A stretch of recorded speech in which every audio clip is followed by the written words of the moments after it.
बोलो विष्णु भगवान की जय। यह व्रत भाद्रवा सुदी पांचम पंचमी को किया जाता है। इस दिन को ऋषि पंचमी नाम से जाना जाता है। विशेषकर रजस्वला धर्म में जानता अनजानता दोषों से निवृत्ति के लिए यह व्रत किया जाता है। ऋषियों का पूजन किया जाता है। पूरे दिन उपवास करें व मनसा व सामा का फलहार भी करें। इस बार यह व्रत विक्रम संवत 2080 भाद्रपद मास शुक्ल पक्ष पंचमी वार बुधवार तारीख 20 सितंबर 2023 को है। अब आगे की कथा। एक बार सतयुग में विदर्भ नगरी में सयंजित नामक राजा हुए थे। वह ऋषियों के समान थे। उन्हीं के राज्य में एक कृषक सुमित्र था। उसकी पत्नी जयश्री अत्यंत पतिव्रता थी। एक समय वर्षा में जब उसकी पत्नी खेती के कामों में लगी हुई थी तो वह रजस्वला हो गई। उसको रजस्वला होने का पता लग गया, फिर भी वह घर के कामों में लगी रही।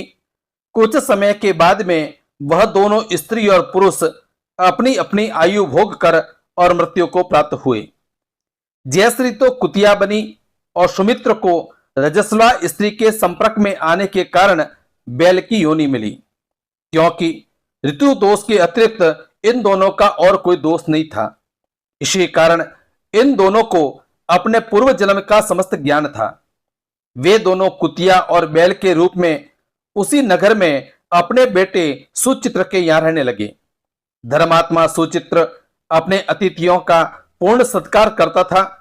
अपने पिता के श्राद्ध के दिन उसने अपने घर ब्राह्मणों को भोजन के लिए नाना प्रकार के भोजन बनवाए। जब उसकी पत्नी किसी काम के लिए रसोई से बाहर गई हुई थी तो एक सर्प ने रसोई की खीर में बर्तन में विष वमन कर दिया।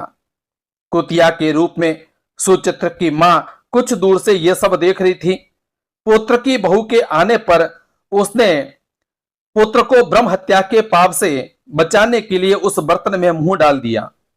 सुचित्र की पत्नी चंद्रवती से कुतिया का यह कृत्य देखा ना गया तो उसने चूल्हे में से जलती हुई लकड़ी निकालकर और कुतिया को मारी। बेचारी कुतिया मार खाकर और इधर उधर भागने लगी।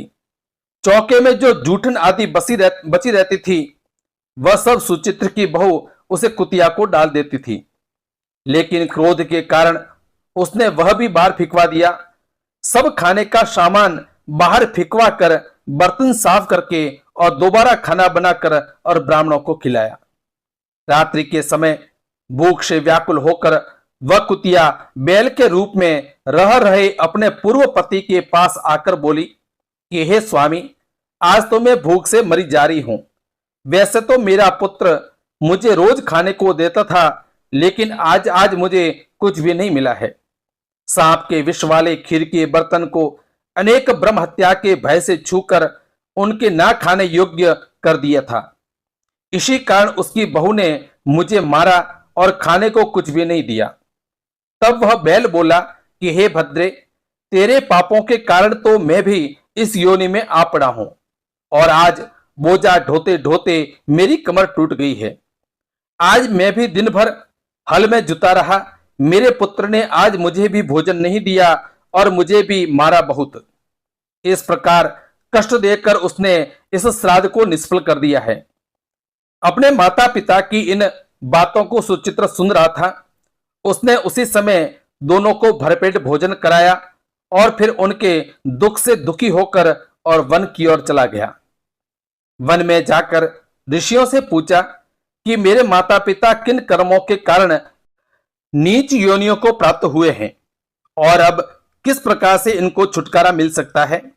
तब सर्वतमा ऋषि बोले कि तुम उनकी मुक्ति के लिए पत्नी सहित ऋषि पंचमी का व्रत धारण करो तथा उसका फल अपने माता पिता को दो। भाद्रपद महीने की शुक्ल पंचमी को मुख शुद्धि करके मध्याह्न में नदी के जल में स्नान करना और नए रेशमी कपड़े पहनकर अरुंधति सहित सप्तऋषियों का पूजन करना। इतना सुनकर सुचित्र अपने घर आया और अपनी पत्नी सहित विधि विधान से पूजन व्रत किया। उनके पुण्य से माता पिता दोनों पशु योनि से मुक्त हो गए और छूट गए। इसलिए जो महिला श्रद्धा पूर्वक ऋषि पंचमी का व्रत करती है वह समस्त सांसारिक सुखों को भोग कर और वैकुंठ को जाती है। बोलो सप्तऋषि भगवान की जय।